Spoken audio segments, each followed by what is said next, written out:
జీవన్ రెడ్డిని జాయిన్ చేసుకోవడానికి కేసీఆర్ స్వయంగా జగిత్యాలకు వస్తున్నాడు. దానిపై మీ అభిప్రాయం? జగిత్యాలకు కేసీఆర్ రావడంపై మీ అభిప్రాయం ఏంటి? ఎందుకంటే చూస్తున్నాం ప్రజలు ఘోరమైన మార్పు కోరుకుంటున్నారు. రేవంత్ రెడ్డి పోవాలి, కేసీఆర్ రావాలి అనేది ఊరున వెళ్ళిపోయింది. ప్రజలకు గ్రౌండ్ లెవెల్ వెళ్ళిపోయింది. రేవంత్ రెడ్డి పోవాలి, కాంగ్రెస్ రావాలని చెప్పి నినాదాలు రావడానికి ముఖ్యమైన రీజన్ ఏంటి? ముఖ్యమైన రీజన్ ముఖ్యమంత్రి రేవంత్ రెడ్డి అనుకుంటున్నారు. కేసీఆర్ అంటేనే ఒక వెలుగు.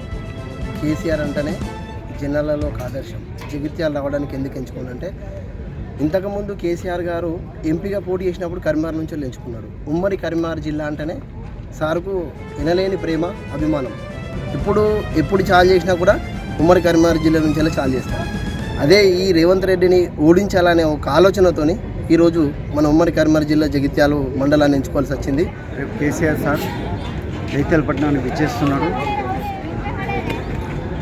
2023 సంవత్సరం లోపల 6 గ్యారెంటీలు అని దొంగ హామీలతో ఈ కాంగ్రెస్ ప్రభుత్వం అధికారంలోకి వచ్చింది. అది తెలంగాణ ప్రజలందరికీ తెలుసు. అందులో ఏ ఒక్క హామీ కూడా పూర్తి చేయలేకపోయింది. 6 గ్యారెంటీలు అమలు చేయనందుకేనా జీవన్ రెడ్డి పార్టీ మార్చింది?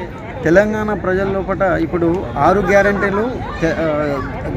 గ్యారెంటీల హామీలతోనే కాంగ్రెస్ ప్రభుత్వం అధికారంలోకి వచ్చింది. పార్టీ లోపల కానీ కాంగ్రెస్ ప్రభుత్వంలో కానీ జీవన్ రెడ్డికి సరి అయిన ప్రాధాన్యత కానీ విలువ కానీ ఇవ్వలేకపోవడం వలన బీఆర్ఎస్ పార్టీలోకి ఆయన రావడం. అంత పెద్ద నాయకుడు ఇంత చిన్న గ్రౌండ్లో పెట్టడం వల్ల ప్రజలను ఇబ్బంది అవుతుందని చెప్పేసి సమ్మర్ ఇబ్బంది ఉంది. కాంగ్రెస్ ఉంటే నేను ఉండేవాడిని, లేదు రేవంత్ కాంగ్రెస్ ఉంది కాబట్టి నేను బయటికి రావాల్సి వచ్చిందని చెప్పేసి స్టేట్మెంట్ ఇచ్చింది కదా, దానిపై మీ అభిప్రాయం? కాకపోతే ఏంటంటే ఇప్పుడు రేవంత్ రెడ్డి వచ్చిన తర్వాత కాంగ్రెస్ లోపల అది టీడీపీ నడిపిస్తున్న కాంగ్రెస్ పార్టీ అని జీవన్ రెడ్డి అభిప్రాయపడ్డారు. అయితే కాంగ్రెస్ పార్టీ అయితే అందులో ఉండేవారు. కాకపోతే ఇప్పుడు చంద్రబాబు నాయుడు గారి నేతృత్వంలోనే ఇక్కడ కాంగ్రెస్ పార్టీ ప్రభుత్వం నడుస్తుంది. నేను పుట్టకముందు సార్ కాంగ్రెస్ పార్టీ జగిత్యాల్లో జీవన్ రెడ్డి అంటే కాంగ్రెస్ అంటే జీవన్ రెడ్డి. కానీ రాబో రోజులలో ఇప్పుడు జీవన్ రెడ్డి అంటే టీఆర్ఎస్ అంటే జీవన్ రెడ్డి. ఇప్పుడు ఇంతకుముందు చూడండి, వాళ్ళు పెట్టిన పథకాలు, వాళ్ళు ఇచ్చిన 420 హామీలు ఏవైతే ఉన్నాయో ఆ ప్రజలకు అందే విధంగా ఒకటి కూడా లేదు. వీళ్ళ ఒక ration card okay, ration card మాత్రం ఇచ్చారు. రెండోది వచ్చేసి షాదీ ముబారక్, కళ్యాణ్ లక్ష్మి, తులం బంగారం, పిల్లలకు స్కూటీలు అన్నారు. రెండోది వచ్చేసి రైతు బంధు అయితే ఏం లేదండి. రైతులలో విపరీతమైన వ్యతిరేకత ఉంది. కానీ జీవన్ రెడ్డి గారు హామీల గురించి కాకుండా ఆయనకు ఇంపార్టెన్స్ ఇవ్వలేదని చెప్పేసి వెళ్ళిపోతున్నారు అని చెప్పేసి వినిపిస్తుంది కదా, దానిపై మీ అభిప్రాయం? జీవన్ రెడ్డి గారు సుదీర్ఘ రాజకీయ అనుభవం ఉన్న వ్యక్తి అండి. వాస్తవానికి అతను విలువలతో కూడిన రాజకీయం చేస్తారు. ఎవరిని అడిగినా చెప్తారు. తెలంగాణ రాష్ట్రంలో ఉమ్మడి ఆంధ్రప్రదేశ్లో అతను ఎవరిని అడిగినా చెప్తారు. అధిష్టానానికి జీవన్ రెడ్డి సమర్థుడు అనిపించింది, వాళ్ళు టికెట్ ఇచ్చారు. రేపు జీవన్ రెడ్డి పార్టీలో కలుస్తున్నారు కదా, దానిపై మీ అభిప్రాయం ఏంటి? 40 ఏళ్ళ సుదీర్ఘ అనుభవం ఉన్న జీవన్ రెడ్డి పార్టీని వీడి టీఆర్ఎస్లోకి రావడం చాలా ఆనందకరంగా ఉంది. ఉన్న జీవన్ రెడ్డి గారికి కేసీఆర్ గారు గుర్తించి మంచి ఉన్నత పదవి ఇస్తే పార్టీలోకి ఆహ్వానించి ఆయన వచ్చి పెద్ద భారీ ఎత్తున సభ పెట్టి ఇక్కడ ఆహ్వానించినందుకు చాలా సంతోషంగా ఉంది. మరి బీఆర్ఎస్ అధికారంలో ఉన్నప్పుడు రాని జీవన్ రెడ్డి ప్రతిపక్షంలో ఉన్నప్పుడు రావడం వల్ల అవమానాలకు గురై కాంగ్రెస్ చేస్తున్న అరాచక పాలనకు ఆయనకు భంగం కలిగే విధంగా కల్పించి ఒక గౌరవం అనేది లేకపోవడం వల్ల కాంగ్రెస్ సంజయ్ కుమార్ మళ్ళీ బీఆర్ఎస్లోకి వచ్చే అవకాశం ఉందా ఎలక్షన్ సమయంలో? ఇప్పుడున్న సందర్భంలో బీఆర్ఎస్కి వస్తాడన్న తీసుకోము. కేసీఆర్ గారు ఆయనకు అన్నీ తెలుసు. పెద్దలు అధిష్టానం నిర్ణయం మోస్ట్లీ తీసుకోరు.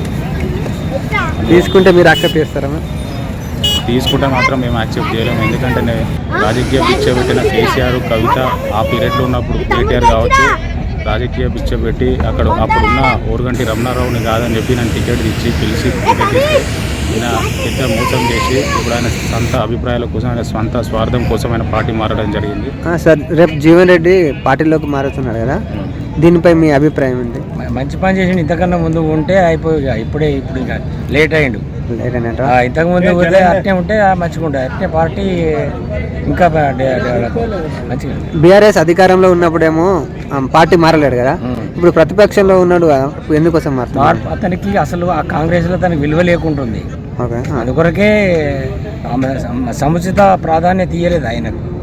అయ్యాకనే బీఆర్ఎస్లోకి వచ్చాడు. ప్రాధాన్యత అంటే తనకు చాలాసార్లు ఎమ్మెల్యే టికెట్ ఇచ్చారు, ఎంపీ టికెట్ ఇచ్చారు కదా, అతనే ఓడిపోయిండు కదా. మేమైతే అవకాశాలు ఇచ్చినాం కదా అని చెప్పేసి పార్టీ అంటున్నారు కదా. ఓడిపోడు ఎట్లా ఓడిపోయిండు? మన టీఆర్ఎస్ చేయబట్టే ఓడిపోయాడు. అవును, టీఆర్ఎస్ గాలి ఎక్కువ చేయబట్టి ఓడిపోయాడు, లేకుంటే ఇక ఆయన గెలిచేదేనే. ఇప్పుడు ఒకవేళ బీఆర్ఎస్లోకి వస్తే ఏమన్నా అభివృద్ధి జరిగే అవకాశం ఉన్నది? అభివృద్ధి తప్పకుండా జరుగుతుంది. నెక్స్ట్ వచ్చే ఎలక్షన్లో ఎవరు గెలుస్తారు? ఎలక్షన్లో టీఆర్ఎస్ గెలుస్తుంది. జైత్యాల్లో జరగబోయే ఆశీర్వాద సభకు జైత్యాల్ చుట్టుపక్కల ప్రాంతాల నుండి కాకుండా అన్ని జిల్లాల నుండి ఈ 2 years నుండి జరిగిన అభివృద్ధి కాంగ్రెస్ పాలనలో దానికును టీఆర్ఎస్ జరిగిన అభివృద్ధి తెలవడానికి మరి అంతేకాకుండా జీవన్ రెడ్డి గారు రేపు కేసీఆర్ సమక్షంలో జాయిన్ అవ్వబోతున్నారు. దాని గురించి ముఖ్యంగా ప్రజలలోనూ ఉపాధ్యాయులు, ఉద్యోగులు, కార్మికులు, కర్షకులు అని రైతులు వీరి అభిప్రాయాలు కూడా 2 years నుండి కేసీఆర్ గారు వీక్షించారు. మరి కాంగ్రెస్ పాలన ఎలా ఉండేది, ఇప్పుడు టీఆర్ఎస్ పాలన ఎలా ఉంటుంది రాబోయే రోజులలో